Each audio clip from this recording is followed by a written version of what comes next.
그러면 결국 이때까지 중국이나 북한 입장에서 보면 야, 쟤인이 이때까지 뭐 했냐? 저 586 애들. 저 주사파 열심히 했다는 애들 뭐 한 거야? 유일한 대북 대중 업적. 중국과 북한을 위한 업적이라는 건 사드 연맹인거밖에 없어요. 사드 배치 지금 2년째 제대로 안 되고 있잖아요. 뭐 환경 영향 평가란 이름으로. 아, 그거 외에는 해마다 5조를 더 쓰게 돼 있는 패키지가 왔는데 아무 저항을 못 하고 있는 거예요. 중국 입장에서 얼마나 돌겠어요. 사드 배치는 정권 바뀌면 되는 거고, 그건 한 대가, 그때는 한 포대가 아니라 저게 한 포대에 뭐 1조인가 밖에 안 해요. 그러면 저게 5년짜리다. 만약에 5년, 감가상각이 10년이다. 그러면 한 해 천억 코스트거든요. 근데 매해 5조를 더 쓰는 프로젝트가 붙은 거야. 그러면 사드로 환산해 보면 저게 사드 배치가 포대가 50개가 더 배치되는 거예요. 거기에 대해서 문재인이 아무 저항도 못해. 그러면 베이징이나 평양은 이를 갑니까 안 갑니까? 저 바보 등신들,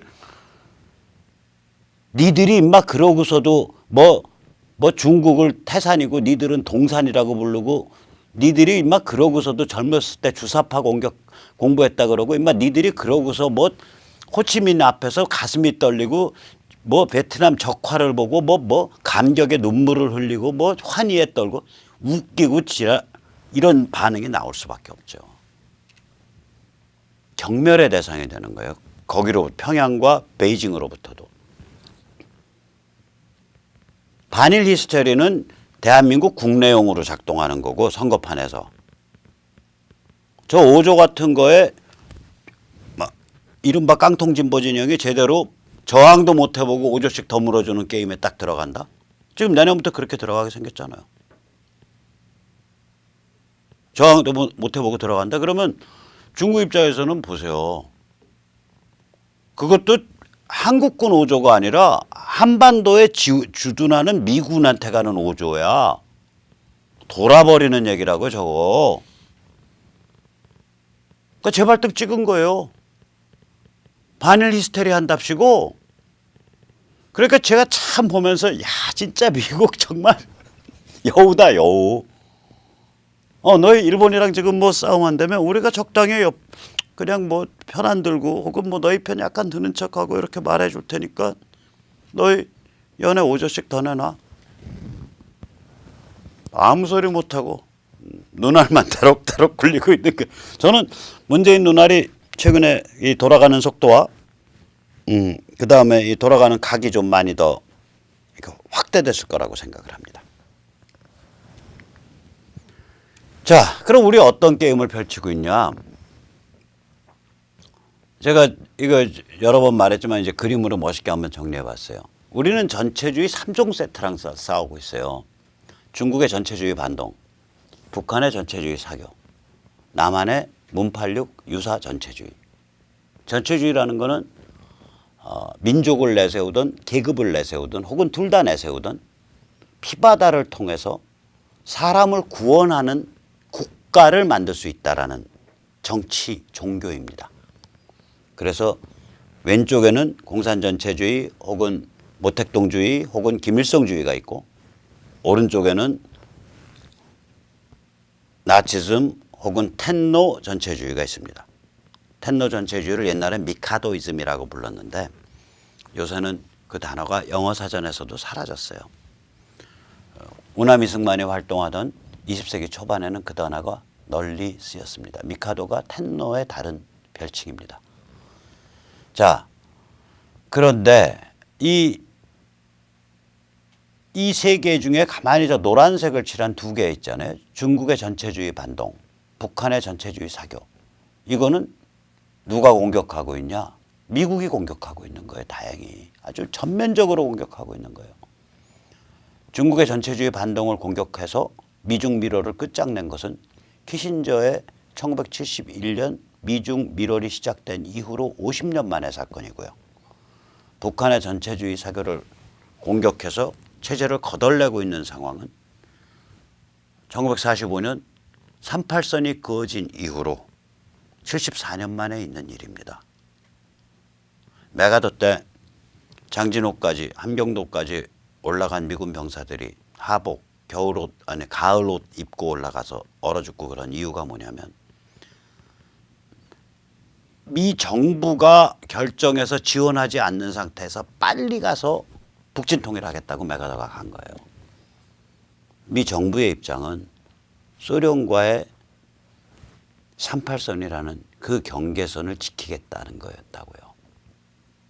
그래서 메가더가 그건 일을 저질렀다가 이렇게 패퇴해서 145대 때 내려온 거거든요. 그래서 이 중국의 전체주의 반동과 북한의 전체주의 사교에 대해서 미국이 수십 년 만에, 하나는 50년 만에, 하나는 74년 만에 제대로 공격을 시작한 거예요. 저건. 그러면 이제 남쪽에 유사 전체주의. 저게 이번에 일본 통해서 쿠션 먹여서 치잖아요. 직접 안 쳐요, 미국이.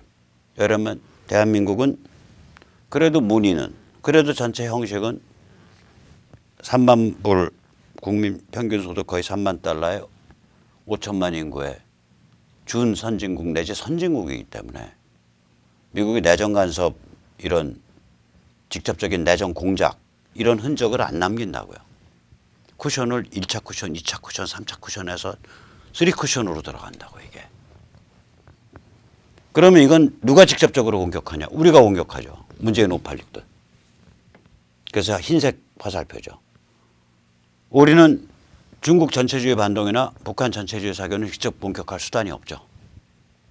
우리는 그래서 남한의 유사 전체주의를 공격하죠.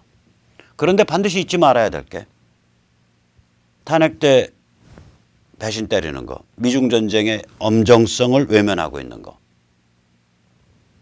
지금 조중동 자한당 다 그러잖아요. 자한당 범털들.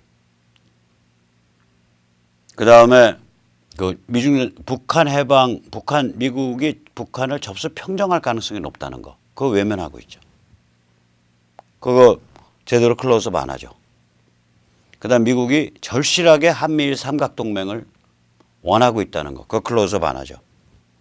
중국을 고온 용광로로 관리해야 되니까 앞으로 한 10여 년, 20년 동안 굳건한 한미일 삼각동맹이 있어야 되는데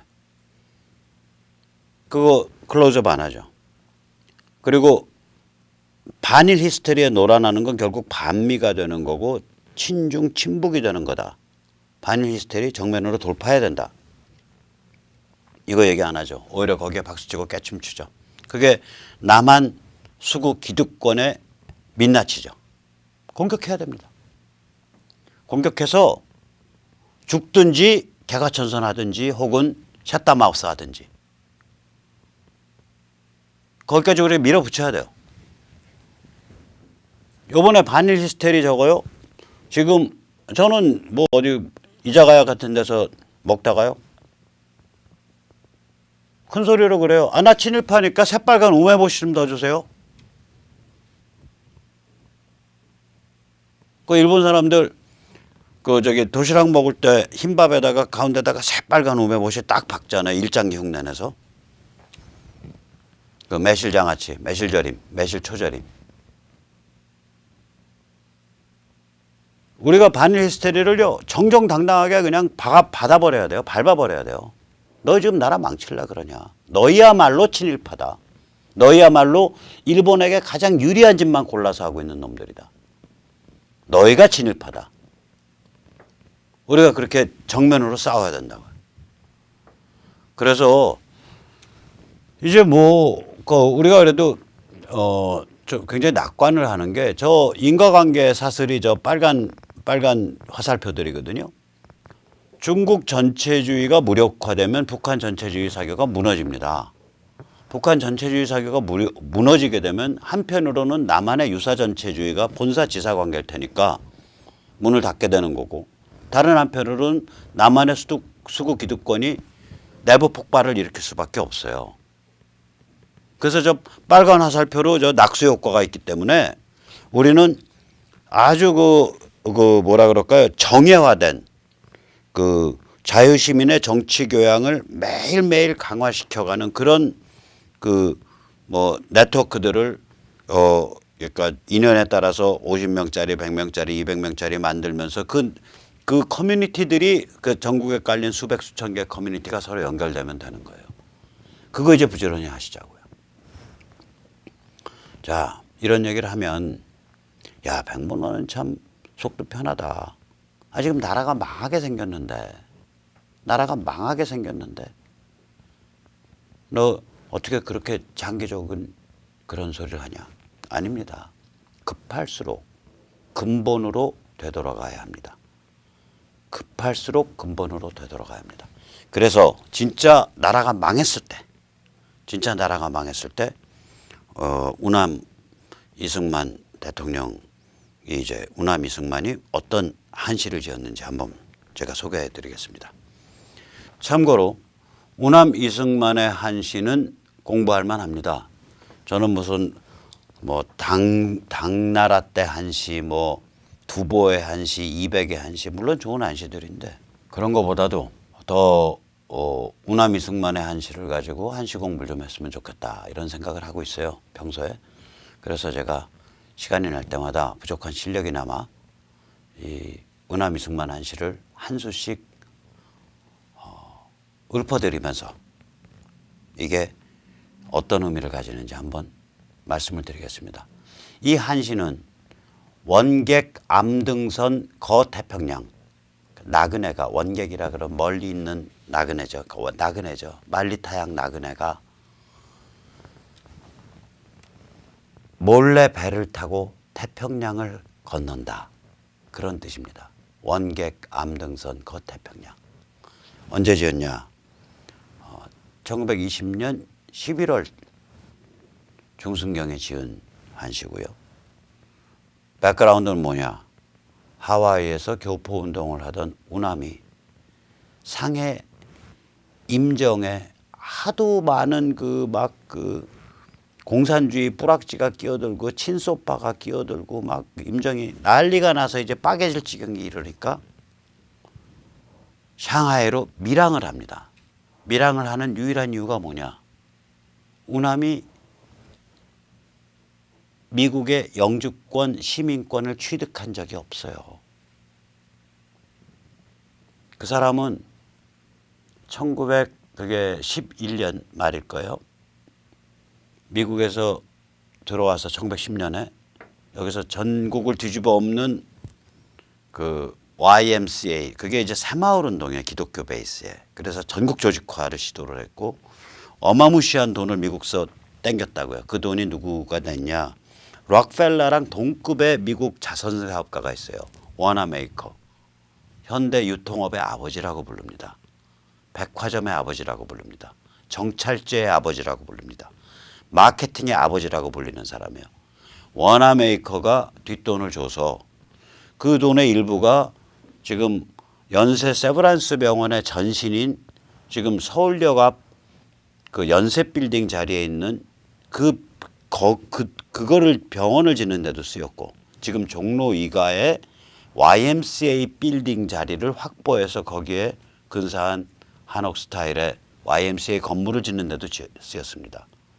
굉장히 많은 돈이 들어왔어요. 그래서 그 돈을 가지고 전국에 현대 문명과 기술 교육을 한다라는 그런 캐치프레이즈 아래 실제로 그런 현대 문명을 이해시키고 기술 교육을 하면서 동시에 민족의식을 고양시키는 그런 생활 민초 클래스를 열은 거예요. 그게 YMCA 운동입니다. 그러니까 기독교 베이스 칼라를 띤 새마을 운동이라고 생각하시면 돼요. 이 운동의 뿌리에서 나중에 사회치 운동이 나왔고요. 사회치 운동의 뿌리에서 나중에 박정희 대통령 때 새마을 운동이 나온 거예요. 그래서 박정희 대통령의 새마을 운동을 캐고 올라가면 족보를 우남 이승만의 YMCA 운동에 도달해요. 그 전국적으로 막 그런 식으로 조직이 생기니까 일제가 이제 겁이 나가지고 있지도 않은 사건 꾸며가지고 105인을 잡아넣죠. 그 타겟은 우남이에요. 근데 우남은 뒤에 범터를 달고 있으니까 저거 잡아 넣어야 되냐 말아야 되냐 이제 칼을 넣었다 뺐다 하니까 선교사들이 우남을 딱 보쌈을 해서 미국으로 보내버리죠. 그게 2011년 말쯤 됩니다. 우남은 이미 그때 전국적 족탈불급의 지도자가 됩니다. 이미 그때 YMCA 105인 사건 때. 그래서 그 이후로 우남의 리더십에 일제시대 때 그 함부로 개기는 그런 일은 많지 않아요. 그래가지고 우남 이승만이 그때부터 미국서 이제 독립운동 하다가 1913년인가 4년부터 하와이 교포운동에 집중해서 5, 6년 하다가 그다음에 1919년에 3.1운동 터지고 나서 실제 뒤에 그 3.1운동 때에 그 뒤에 그 정신적 지주였거든요. 그러니까 3.1운동 후에 생긴 모든 임시정부가 우남을 사실상 국가수반으로 모시잖아요. 한성정부, 상해 임정전의 상해정부, 그다음에 연해주 쪽도 그렇고. 그래서 우남이 그것 때문에 나중에 상해 임정으로 통합된 다음에도 원격에서 대통령이 되는 거거든요. 근데 상해 임정에 나오자마자 그때 이제 그 소련 공산혁명의 물결이 거세니까 이제 친소파가 생기고 민족 독립과 초현대 문명인 사회주의화를 공산사회를 동시에 실현한다. 뭐 이런 이동희 같은 노선들이 막 해지고 싸나워지고 상해임정이 다 깨지니까 그거 수습하려고 가요. 가는데 자존심이 있으니까 이 사람은 1911년 말인가에 미국 온 다음부터 그 여권이 없어요. 무국적자예요. 그러니까 이제 중국으로 밀항을 한단 말이에요. 밀항을 하는데 하와이에서 숨진 중국 노동자들의 시신을 고국에 묻어주겠다 그래가지고 그 시신을 보관하는 그 배 밑바닥에 서늘한 창고, 그 시신 보관 창고에 그 첫날 밤을 들어가서 그 관짝 사이에서 이제 숨어서 배가 이제 떠나는 것을 기다리는 거예요. 그 상황에서 나오는 시입니다, 저게. 사방에는 시신내 쾌쾌한 냄새 나고 그 시신 보관 창고니까 서늘하고 거기에 철벽이고 11월이니까 우스르스 떨리는데 거기에 누가 뭐 조명등을 켰겠어요? 등을 들었겠어요? 등은 없고 새카만데 거기서 딱 저시가 나오는 거예요. 그게 바로 원객 암등선 거태평양입니다. 그래서 거기에 보면 민국 2년 지월천, 민국 2년, 그러니까 대한민국 2년이면 1920년이거든요.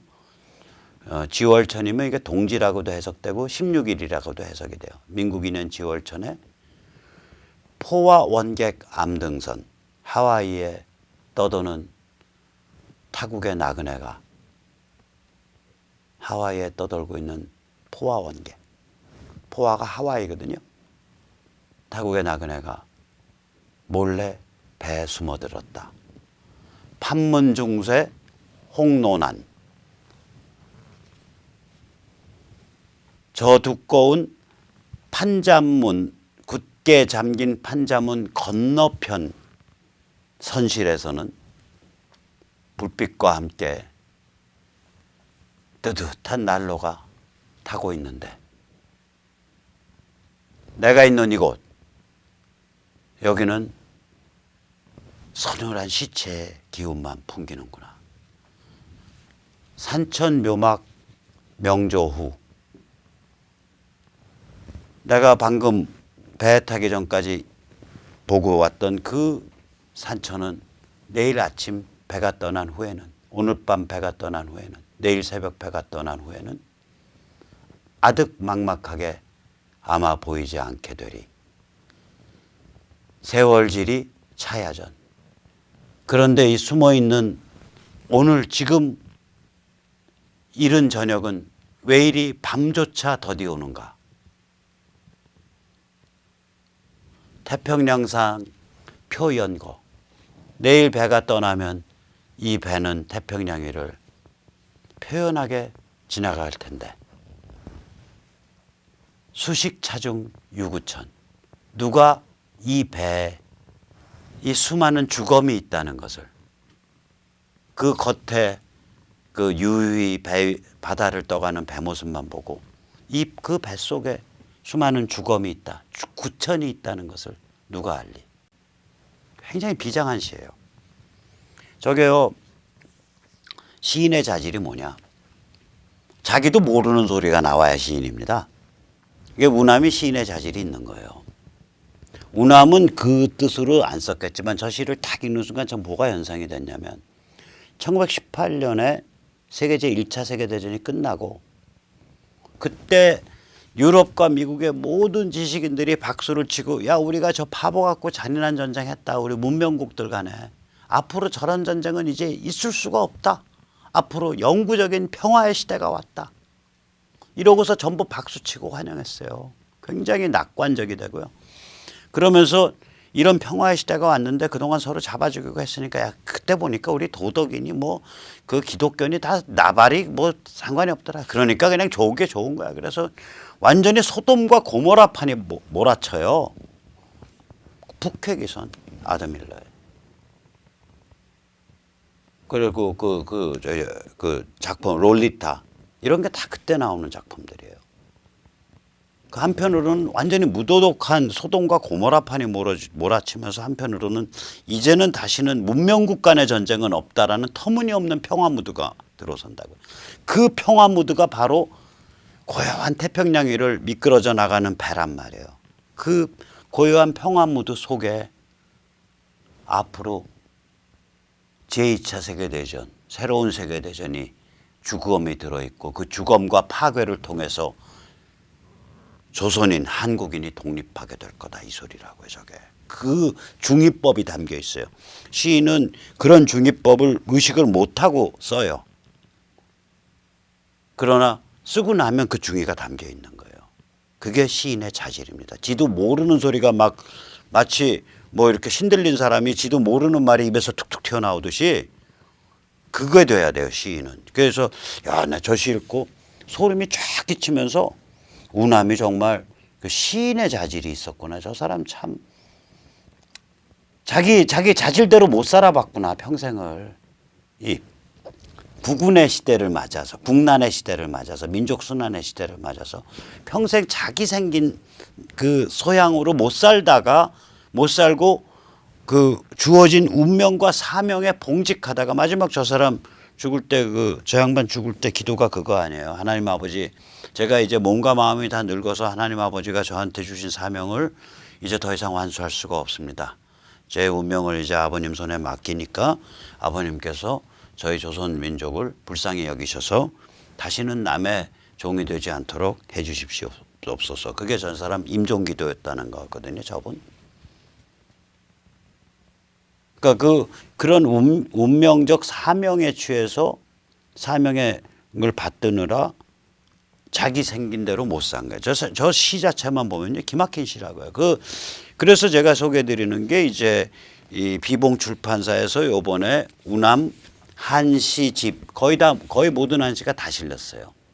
근데 어떤 시는 뭐 별로고 어떤 시는 굉장히 좋은 시도 있고 이태백 시를 이렇게 연상하게 하는 그런 시도 있고 좋은 게 많습니다. 그래서 한번 보시고요. 특히 여기 보면 제일 재밌는 게 뭐냐면 1905년인가 우남이 이제 석방 내잖아요. 4년인가 1904년인가 1905년에 석방 낼 때 이제 뒤에 이제 물 밑에서 석방 교습이 있었단 말이에요. 그러니까 고종이 이제 우남을 미국에 보내가지고 뒤늦게 우리 저기 러일 전쟁 후에 우리 조선 사람들 그 조선의 그 독립을 좀 미국이 도와달라. SOS 치려고 우남을 보내려고 이제 우남을 감옥에서 빼준다 그러니까 우남이 이제 탁 넉살 좋게 임금 성군의 은혜를 받아 오늘도 따뜻한 이불을 덮고 잡니다. 그런 웃기는 안시도 들어있어요 여기. 이 책이 조금 아쉬운 거는 그 한시의 배경에 관한 추정이 좀 약해요. 그래서 제가 그런 그 특이한 배경을 가진 한시들 그러면서 시적으로는 굉장히 재밌는 한시 그런 거 가끔씩 하나씩 뽑아서 읽어드리도록 하겠습니다. 예, 그래서 제가 다시 한번 이제 요약을 하면 무슨 말씀을 드리고자 하냐면 이제는 우리가 뭐 이렇게 많이 아까 우남 한시 그 비장함 보세요. 그렇게 해서 만들어진 나라예요. 그러니까 우리가 이제 그런 정신을 좀 한자락에도 이어받아서 우리가 담대해지고 낙관적이 돼야 돼요. 우리 앞에 놓인 일 이 정도는 아무것도 아니고요. 특히 우남이 이때는요. 아까 지은 그 한시를 지을 때는요. 일제가 영미의 혈맹일 때예요. 일제가 제1차 세계대전에 영미 편 들어서 승전국이잖아요. 그러니까 어디를 둘러봐도 나중에 이 영미 주도의 세계 질서에 대해서 일제가 들이받고 싸울 때까지. 그게 이 시가 나온 다음에 21년이 지나서 벌어진 일입니다. 그런데 우남은 그때부터 그런 일이 벌어질 거라고 배팅을 하고 거기다 대고 딱 친 거예요. 그 방향으로. 21년 후에 그 공이 딱 거기에 맞은 거죠. 그래서 탄생했거든요. 그러니까 우리 최소한 한 2, 3년 혹은 1년 혹은 6개월은 배팅할 수 있죠. 그 배팅 못하는 저 바보 등신 같은 게 바로 수구 기득권 세력입니다. 자, 우리는 그런 거 아니죠. 예. 자, 그러면 이제 오늘 여기까지 모시고요. 내일 또 뵙겠습니다. 감사합니다.